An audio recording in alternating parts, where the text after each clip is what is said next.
Okay, I hope you guys don't mind, but I'm going to do things a little differently this time around.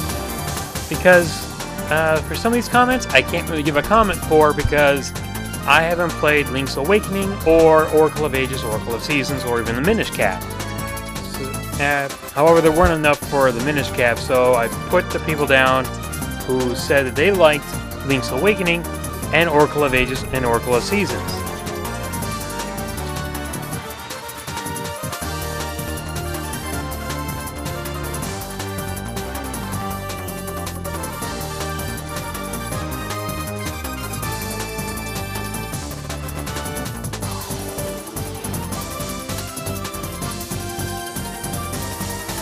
Before I continue, I would like to remind you guys that this is not a competition.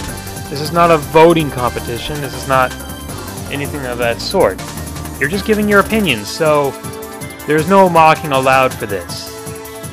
Having said that, now I can move on to the games that I have played. A Link to the Past, Ocarina of Time, Majora's Mask, Wind Waker, and Twilight Princess. Also, some of you had multiple choices when it came to what Zelda game you thought was the best so far. So for those of you who couldn't decide, or you had two, or you mentioned two, I'm gonna cut you out right now. So, sorry to you guys, but it seemed like you were having trouble making up your mind, and it's really hard to comment on that. This one from RLBD708 wrote, "Well, I really loved A Link to the Past story. It was original, it showed how Link got his sword, but what really confuses me is the order of the games. I'm not gonna go into that though. I loved the game, the story was pretty cool, and the beginning sequence was awesome. Overall, I really liked A Link to the Past story. Also, it showed us that Dark World, and because of this, made more great games to come, like Twilight Princess. That's what I think." And that's a pretty good statement. A Link to the Past was pretty much the structure for which Zelda storylines soon followed. Pretty sure I said that in the first video. But yeah, after that, they had a plot twist near the mid-section of the game. You know, it is kind of getting old, but hey, A Link to the Past laid the foundation for that, and back then that was pretty original. And it was the first game to have a background story of Hyrule. Blue Coconut 626 wrote, "A Link to the Past showed us the Dark World, the Master Sword, 2 parts to the game, 3 pendants, getting all the crystals in the Dark World, and the text is so amazing because all the characters have their own personalities." Once again, yeah, it is the Zelda game that started the whole epic storyline. I believe A Link to the Past is when it started to become known as when Zelda started to become a bit more epic. I mean, it was always epic before, but now it just took on a whole new approach. However, people are starting to say the exact same thing, so unless I find a different comment, that'll probably be it for A Link to the Past area. Now we move on to the Ocarina of Time area, and man, is there a lot for this one. Not as much as Majora's Mask will have, but pretty good. However, a lot of you are starting to say the same thing, so I think I'll just double it up. Treva881 wrote, "Ocarina of Time is my favorite. I don't know what everyone else thinks, but I kind of like how Zelda isn't the generic kidnapped princess. She's more of a heroine than a princess in my opinion. She's kind of sneaking around Ganon and helping you when she's a little girl, and seems somewhat experienced in combat as Sheik. Moving on to the plot of the game, it seems like the game that started cliches that are now in most Zelda games, such as using music to solve puzzles. I just love this game." Well, I still believe that A Link to the Past is where it started to become generic, but yeah, I think this is the first time where we're actually using music to solve puzzles and not get from place to place like in the first Zelda game or in A Link to the Past. So, good call on that. Moon and Star wrote, "Ocarina of Time, because Ganondorf actually takes over all Hyrule. The world is almost completely destroyed and all you can do is try to collect those seal things just to try to seal them away. It's epic." Yes, good call. This is the first time Ganondorf took over Hyrule, right? He didn't really have full control over it in A Link to the Past and in the first Zelda game. He just basically kidnapped all the princesses and Zelda. Here, he takes it over and we get to see what it actually looks like when he does take it over. Good call. And I'll just have one more for Ocarina of Time from Link R. Kamato. Ocarina of Time was my favorite Zelda story because it gave a brief and detailed history line and creation of Hyrule. You'd spend an hour just reading one intro. It did actually say that there was a war for the creation of Hyrule, And it also did show a bit more explanation about the Triforce and how Hyrule came to be in the first place.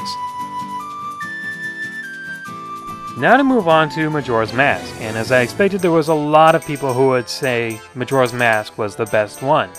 However, a lot of you did say I agree with you and whatnot, so some of those I'm gonna have to skip. I'm gonna get right down to the ones that I thought made the best argument on this one, without restating something that I said.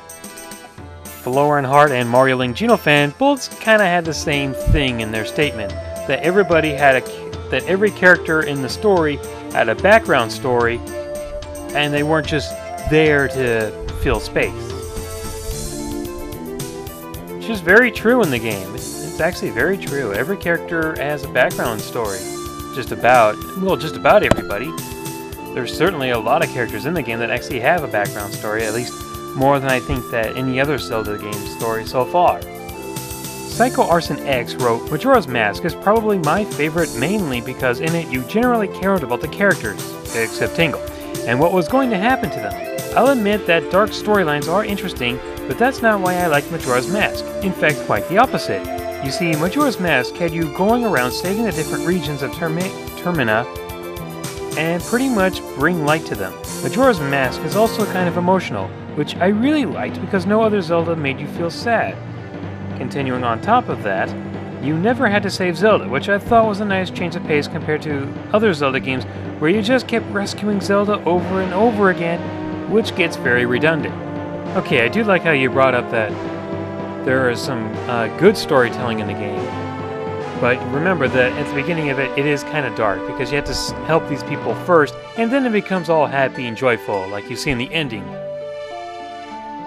And Reynolds12307 said that I kind of already took his comment, but he liked it because of the new freshness in the game, how it had a new villain instead of Ganondorf. I will say it is a nice change of pace when we get to see a new villain. It changes things up a bit. Okay, now moving on to the Wind Waker. And I'm going to have to go through a couple of these pretty quickly, otherwise we won't make it in time for the Twilight Princess section. WeDude83 wrote that he liked how you had to restore the power back to the Master Sword, and I agree. I liked that that was the main focus of those dungeons, was clearing out those areas so you could restore the power to the Master Sword. Something we never really got to see in the other Zelda games. Like, it was always there and always had that power, but we never saw what got the power it up, basically. Well Man wrote, I like it because the multiple characters you met and had interactions in small stories, like the rich and poor dads. It had humor and a logical explanation of Hyrule's end. Whether or not this is the real end of Hyrule is not set in stone because, you know, they'll always keep making Zelda games that may not have this as canon. I do agree, I liked how the rich dad became poor and the poor dad became rich, and it did have some humor in it, especially when you look at Link's face in some of the sequences. WaterKid72 wrote, Wind Waker not only is the game the first sequel that alludes to its predecessor clearly and from the beginning, but it is kind of a connection that makes a great impact for you. Hyrule and the Great Sea are so different, and as a player, I truly felt the impact when I saw everything had changed. Zelda's character was original, and Ganondorf's maturity was sublime. Characters were colorful, and even though it's classic Zelda, it felt new. Yes, that's a good point. Even though these were characters we had noted from in the previous games and had the same name, they had different personalities, which is a little odd when you think about it. Maybe I am thinking into it too much, but I still like that. B123 Brawler and Sonic Rider 97 said some different things, but they both liked this one the best, and even had the same comment. They had other comments, but this is the one that they both shared the same thing, was that when you rescued Ariel, when you rescued your sister, what happened to her? Like, after the end of the game, she just stayed with the pirates or something? Like, nothing else mattered. Like, you rescued her, yay, but she never got back to the island. Yeah, that doesn't make sense either. Kinda funny, though. And now to wrap things up, Whoopmaster and Venom Forever wrote that they liked the dynamic change of the partnership within Zelda and Midna in the Twilight Princess.